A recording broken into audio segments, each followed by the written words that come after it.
What you see in the mirror is how I thought I was going to feel playing this game, but unfortunately, by the end, I felt more like this.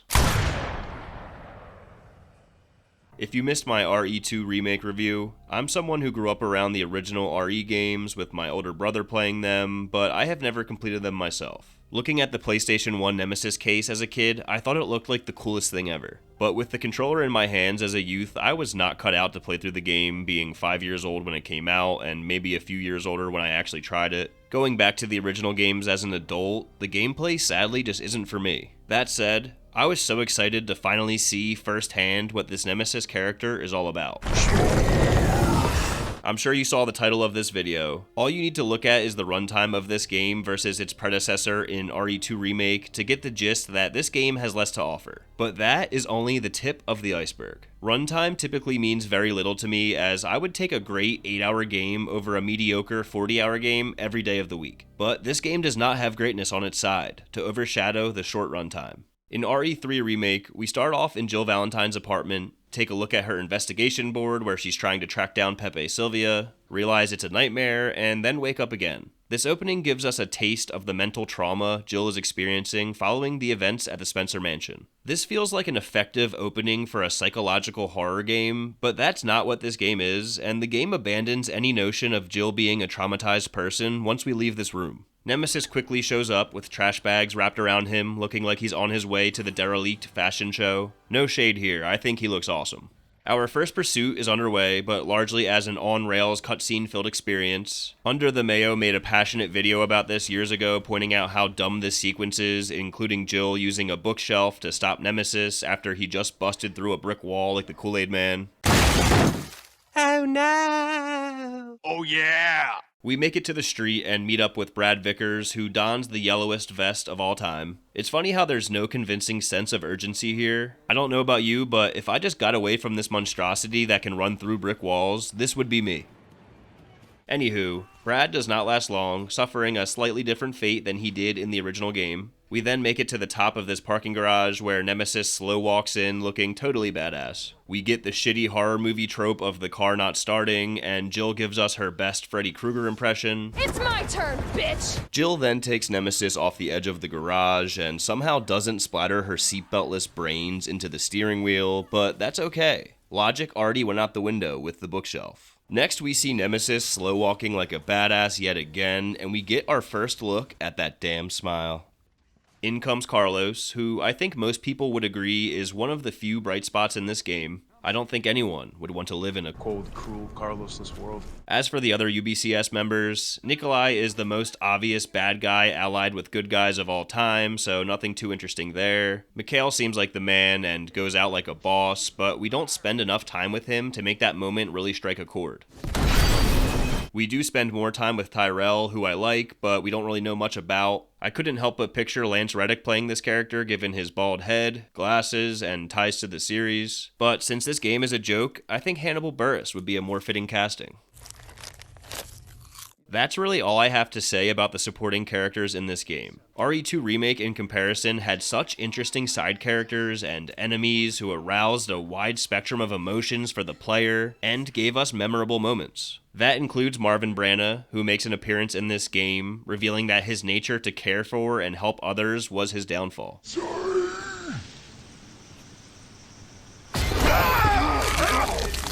This right here is probably the most memorable character moment in this game, and it's using a character who I only care about because of his performance in the previous game. The characters in RE3 Remake just do very little for me, and that includes Jill, who I think pales in comparison to both Leon and Claire. I hate to say it, but Jill in this game is just flat out dumb, and it makes it hard for me to root for her. I mean, hell, Kendo says it himself. Don't do anything stupid.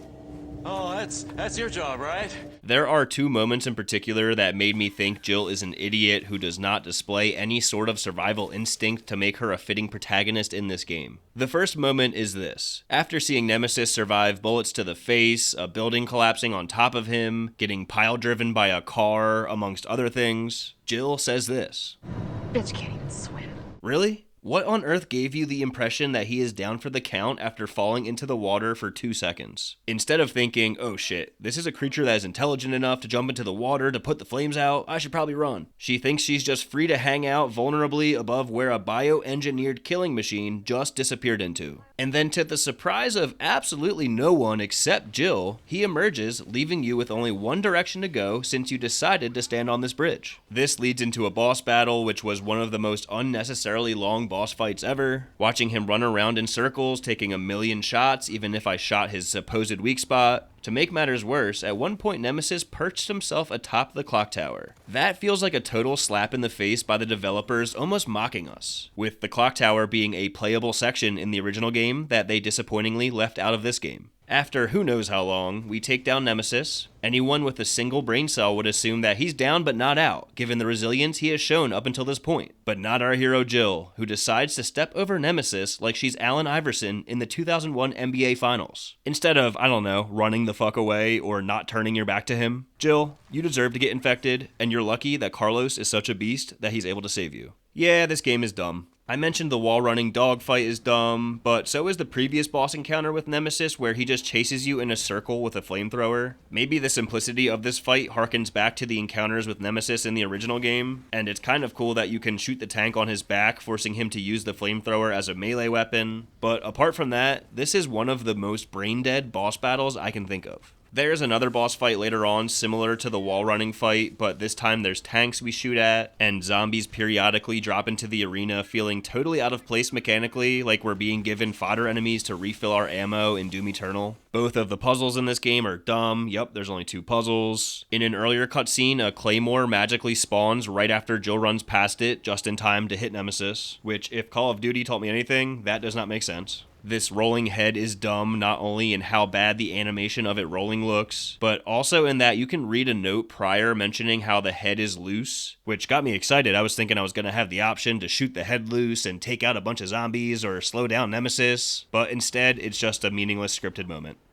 There are no options in this game. The level design is extremely linear apart from, I guess, the hospital section. On the topic of options, like I mentioned, I have not completed the original game. Without being able to compare it to the original, I finished this game the first time and thought it was short and was lacking. And then I heard that the original game provided options of going one way or the other, or fighting Nemesis or not. That is exactly what this game is missing. Having options would add replayability, something that this game is already at a huge deficit with when compared to RE2, where you can play 4 different campaigns versus just the one campaign in RE3. But replayability aside, RE2 Remake does practically everything better than RE3 Remake. Mr. X is way more effective than Nemesis as a pursuer, the boss battles in 2 are better than 3, matching up the RE2 Licker against the Hunter Beta, the Lickers are way scarier and more exciting to fight. The Hunter Betas are just annoying. There seems to be no consistency with them. At times they are an absolute bullet sponge living through a full extended clip of assault rifle, and other times they die from that clip of ammo. I'm guessing because I'm not hitting the same areas, but it just feels off. Sometimes one explosive round kills them and sometimes it doesn't.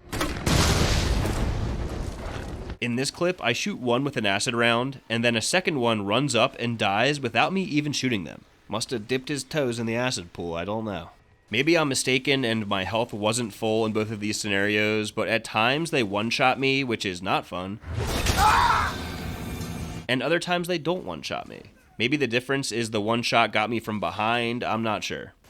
The Nemesis parasite zombies I like the look and concept of, but I feel like they were underutilized, and when they were used, I found myself annoyed at the range they have with their tentacles, to be honest. The sewer section of the game is so bland compared to RE2. The Hunter Gammas are nowhere near as cool looking or fun to fight when compared to RE2's sewer G creations. I made the mistake of not grabbing the grenade launcher first in the sewer, so I was forced to shotgun the Gammas, which took 5 shots in their open mouth, with me just standing here waiting for them to open their mouth, which felt very repetitive and was not exciting combat. The RPD section, of course, is not as good in RE3, with us just kind of running through it, killing zombies that seem to never stop coming, instead of soaking in it and unraveling what the RPD station has to offer via puzzles and items like we did in RE2. The Umbrella facility in RE3 I don't think is as well designed compared to RE2, and the final Nemesis boss down here is questionable. It's such a far cry from any Nemesis fight a player of the original game would have expected. I mean, it looks sweet and is over the top, which is something I look for in Resident Evil, but it feels out of place and feels more like a Dead Space boss. They replaced Jill's iconic line with this. Next time, take the fucking hit! Like I mentioned, I have not completed the original game, so this did not cross my mind on my first playthrough, but after hearing the complaints and watching a video of the original for myself, yeah, the famous line was perfectly placed as a badass climactic one-liner in the original game. And instead, in the remake, they place it at the very start of this meaningless chase with Nemesis, where you can almost miss her saying it, honestly. Come on, you creepy-ass stalker! You want stars? I'll give you stars! Yeah, this game is dumb. I apologize that my commentary hasn't been very verbose. By no means am I the greatest wordsmith on YouTube, but typically I try to use words that are better than dumb and stupid, but I feel as though I'm just giving this game the energy that they gave us. I do think the city looks good visually with it being so bright and colorful, but I feel like it should have been more dark and gloomy. It feels like we're in a theme park when we're downtown. I will say the section with the flea enemies was memorable for me. It's hard to forget this image.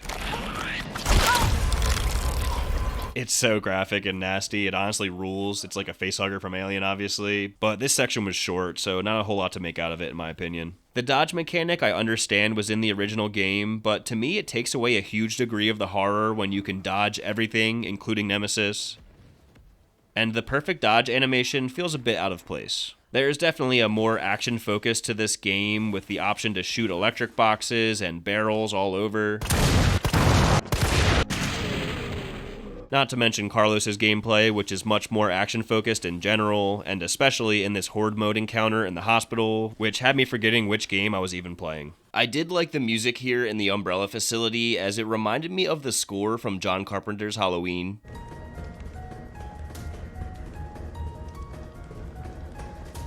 But then on the other hand, this music during the flamethrower chase fell so flat for me.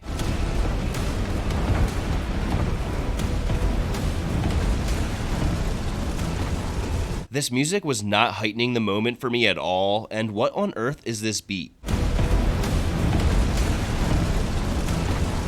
It sounds like someone who's never played drums before trying to use a kick drum. I don't even know.